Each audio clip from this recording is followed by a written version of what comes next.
금 가격 또 올랐다. 요즘 이런 얘기 정말 많이 들리죠? 자고 일어나면 금값이 훌쩍 올라 있으니까요. 그래서 지금이라도 금 투자를 시작해야 하나, 뭐 이렇게 망설이는 분들이 주변에 부쩍 많아진 것 같아요. 네, 그렇죠. 금은 전통적으로 좀 불확실성이 커질 때, 예를 들어 인플레이션이나 뭐 경기 침체 우려 같은 거요. 그럴 때 주목받는 대표적인 안전자산으로 계속 여겨져 왔으니까요. 맞아요. 근데 최근에는 안전자산 역할뿐만 아니라 꾸준히 가격이 오르면서 수익률 측면에서도 상당히 매력적으로 보이는 것 같아요. 그래서 오늘은 저희가 준비한 자료들을 보면서 요즘 많은 관심을 받고 있는 타이거 KRX 금현물 ETF에 대해 좀 더 깊이 파헤쳐 보려고 합니다. 네, 이게 지난 6월 24일에 상장된 상품이죠. 한국거래소 그러니까 KRX 금시장에 직접 투자하는 새로운 형태의 금현물 ETF인데요. 네, 맞습니다. 그래서 이 상품이 구체적으로 어떤 건지, 또 왜 지금 이렇게 주목받는지, 그리고 어떤 특징과 장점들이 있는지 오늘 핵심 위주로 한번 명확하게 짚어보겠습니다. 자, 그럼 본격적으로 시작해 볼까요? 네, 좋습니다. 우선 금 투자에 대한 관심이 왜 이렇게 갑자기 뜨거워졌는지 그 배경부터 좀 살펴보는 게 순서일 것 같아요. 아시다시피 최근 금 가격 상승세가 정말 예사롭지 않았습니다. 맞아요. 제가 자료를 좀 찾아봤는데 2025년 4월 15일이었죠. 그때 금 가격이 1g당 15만 원을 넘어서면서 와, 이게 KRX 금시장 개설 이래 최고가라고 하더라고요. 네, 15만 원이면 이게 어느 정도냐면 우리가 흔히 말하는 금 한 돈 있잖아요. 3.75g.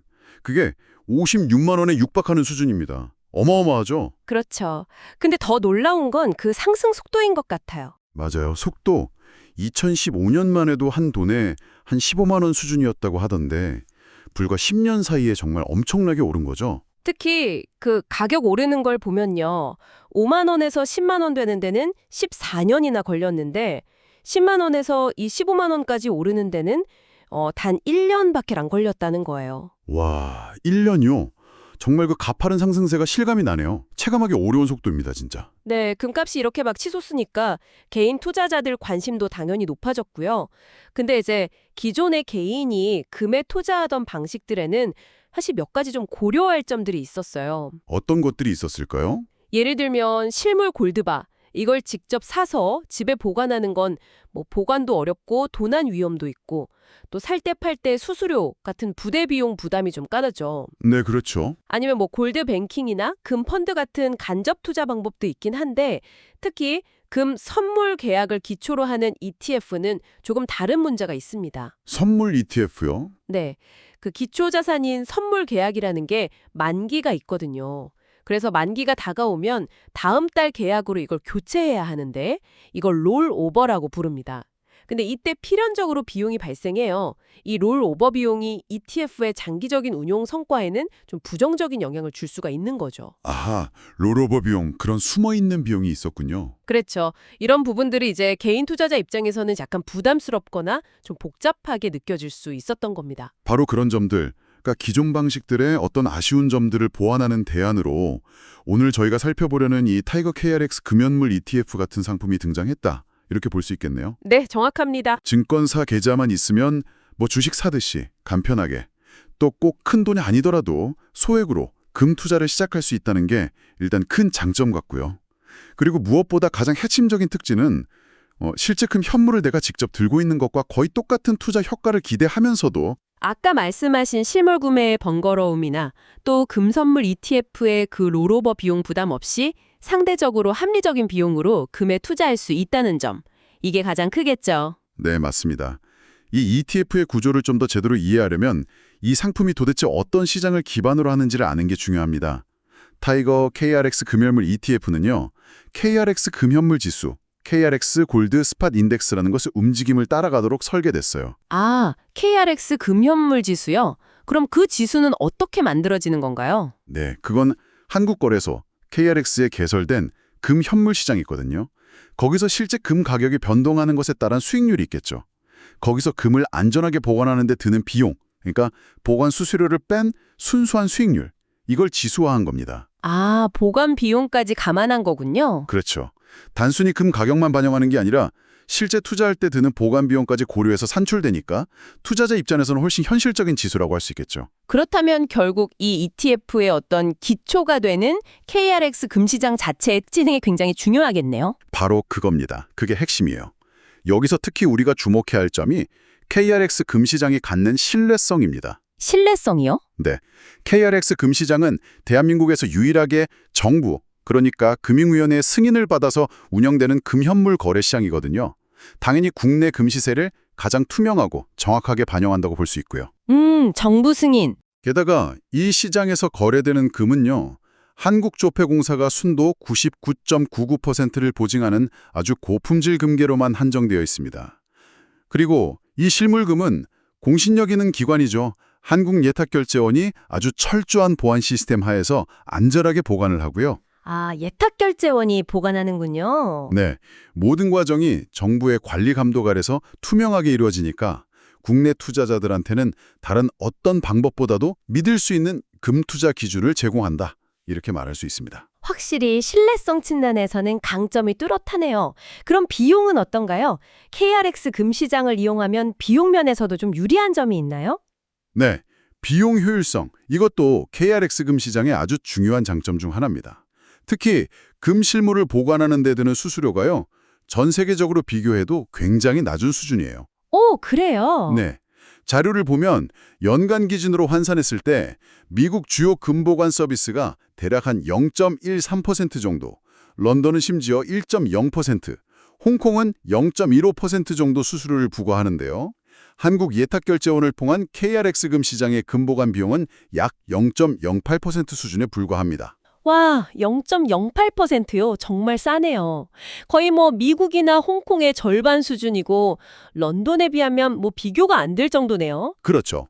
보험까지 다 적용되는 안전한 보관 서비스를 이렇게 낮은 비용으로 이용할 수 있다는 건 상당한 경쟁력이죠.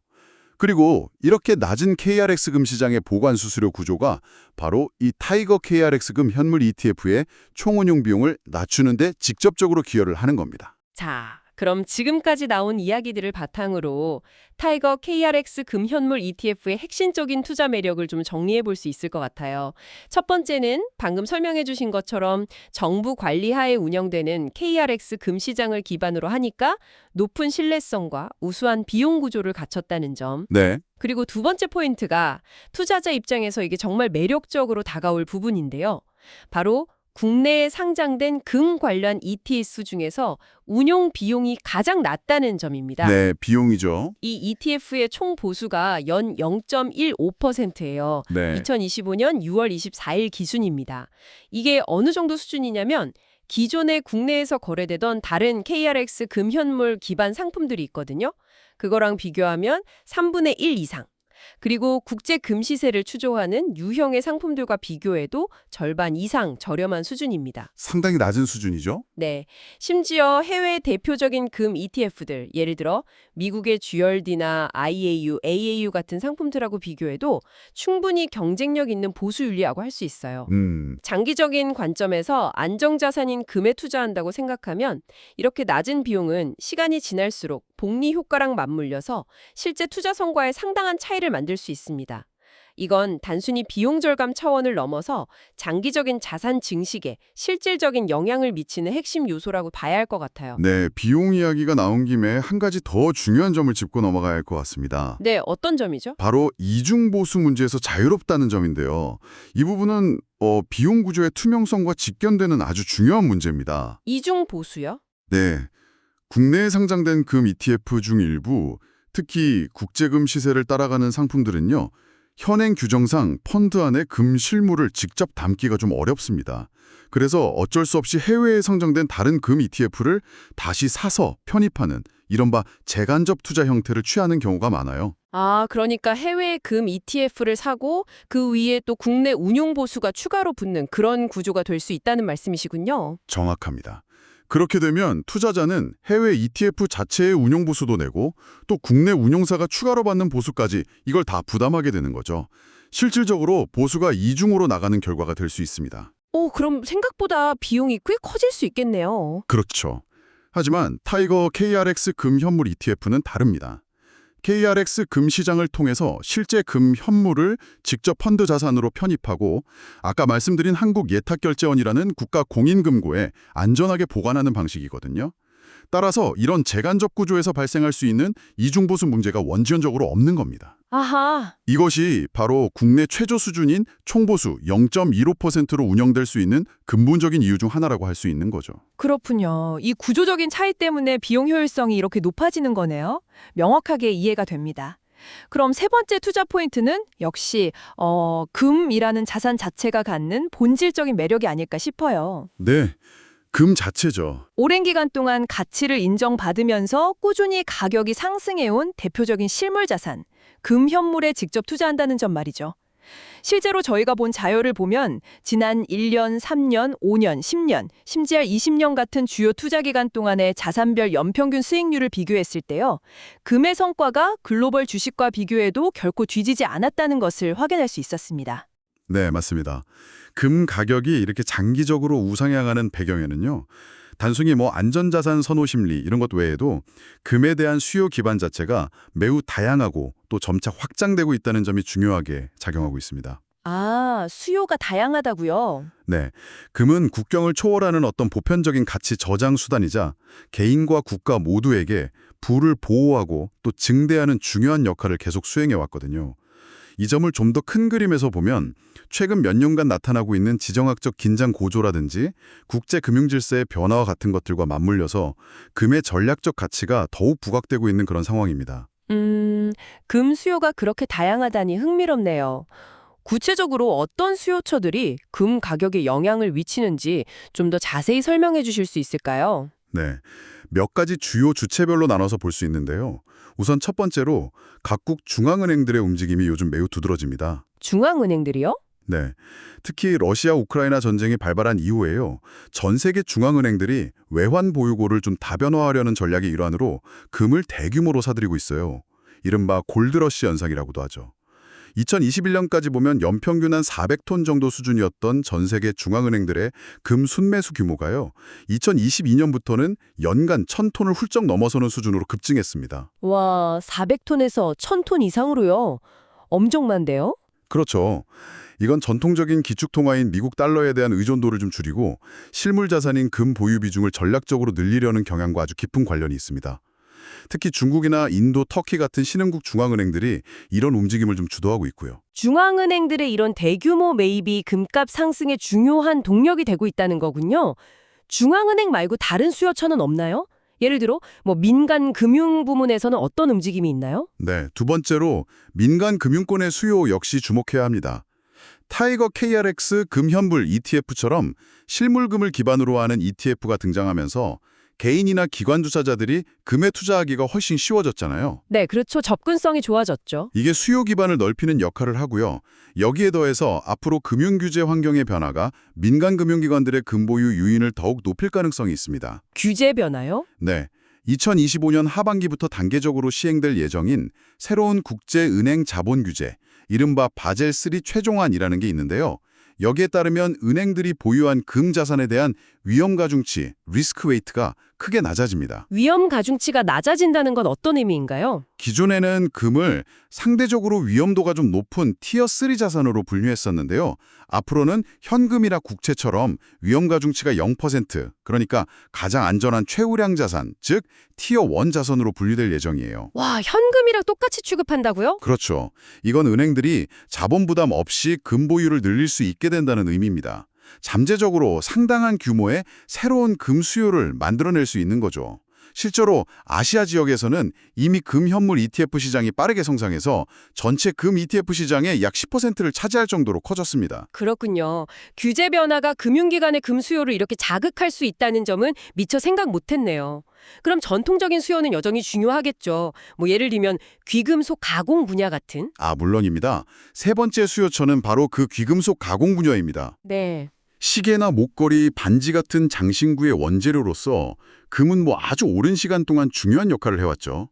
일반적으로 경기가 좋아지고 소비 심리가 개선될 때 이런 귀금속 소비가 늘어나면서 금 수요와 가격 상승에 긍정적인 영향을 미치곤 합니다. 네 번째 수요처도 꽤 흥미로운데요. 바로 첨단 기술 산업에서의 활용입니다. 이게 의외더라고요. 네, 그렇죠. 금이 그 뛰어난 전도성하고 내부식성 덕분에 반도체 칩이랑 기판 연결하는 본딩 와이어나 인쇄회로 기판, PCB, 뭐 각종 커넥터, 바이오 센서 같은 첨단 부품이나 소재에 필수적으로 사용된다고 하더라고요. 특히 고성능, 고신뢰성, 장수명을 요구하는 전자제품이나 산업 장비가 점점 늘어나면서 산업용 금 수요 역시 꾸준히 증가하는 추세라고 합니다. 네, 맞습니다.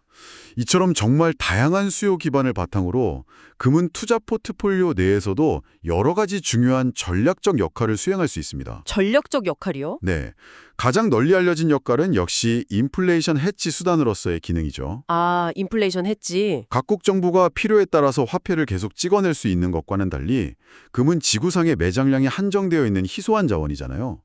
따라서 화폐 가치가 하락하는 인플레이션 시기에 금은 상대적으로 그 가치를 잘 보존하는 경향을 보입니다. 즉 실질 구매력이 떨어지는 위험을 방어하는 데 도움을 줄 수 있다는 거죠. 네, 물가 상승 위험을 막아주는 역할. 자산 배분 관점에서도 금의 역할이 중요하다고 들었습니다. 포트폴리오의 안정성을 높이는 효과가 있다고요. 맞습니다. 바로 포트폴리오 분산 효과입니다. 이게 아주 중요한데요.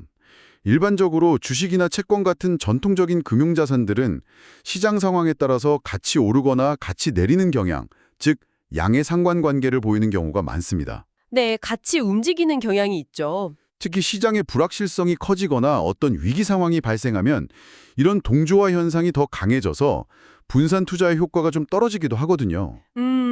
하지만 금은 전통적으로 이런 식의 주식 같은 위험 자산과는 반대로 움직이거나 음의 상관관계, 최소한 좀 독자적인 움직임을 보이는 경향이 강합니다. 따라서 투자 포트폴리오의 일정 비율의 금을 편입하게 되면 시장이 하락하는 시기에 전체 자산 가치의 하락폭을 좀 완화하고 포트폴리오의 안정성을 높이는 데 기여할 수 있습니다. 아, 그러니까 다른 자산이 떨어질 때 금이 좀 버텨주거나 오히려 올라서 전체적인 손실을 줄여줄 수 있다, 이런 거군요. 네, 그런 효과를 기대할 수 있는 거죠. 타이거 KRX 금연물 ETF를 활용하면 이런 금의 분산 투자 효과를 비교적 쉽고 또 효율적으로 추구할 수 있게 되는 거고요. 그리고 마지막으로 개인 투자자들에게 특히 유용할 수 있는 아주 중요한 포인트가 하나 더 남아있죠. 아, 네, 중요한 부분이죠. 바로 연금 계좌에서의 활용 가능성입니다. 이게 상당히 큰 메리트 같아요. 그렇죠. 기존에 국내에 상장되어 있던 금 선물 기반의 ETF는 파생 상품으로 분류되어서 관련 규정상 퇴직연금, 그러니까 DC형이나 IRP 계좌에서는 투자가 불가능했잖아요. 네, 맞아요. 막혀 있었죠. 실물 금에 직접 투자하는 상품이기 때문에 이런 제한에서 자유롭습니다. 개인연금, 즉 연금 저축펀드 계좌에서는 투자 한도 제한 없이 100%까지 투자가 가능하고요.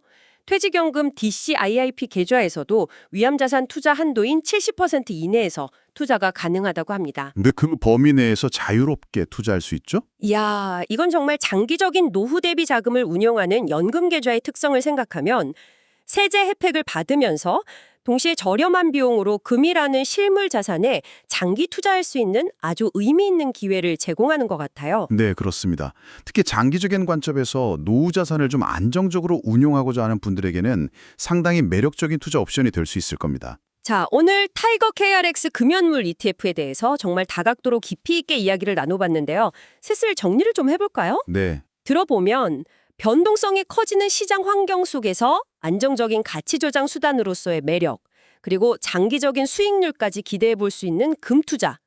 그중에서도 오늘 살펴본 타이거 KRX 금연물 ETF는 KRX 금시장이라는 아주 신뢰도 높은 기반 위에서 국내 최저 수준의 운용 보수와 이중 보수 없는 투명한 구조를 갖추고 있고 또 연금 계조를 통한 장기 투자 및 절세 효과까지 누릴 수 있다는 점에서 상당히 주목할 만한 투자 대안이다. 이렇게 요약할 수 있겠습니다. 네, 아주 정확한 요약입니다.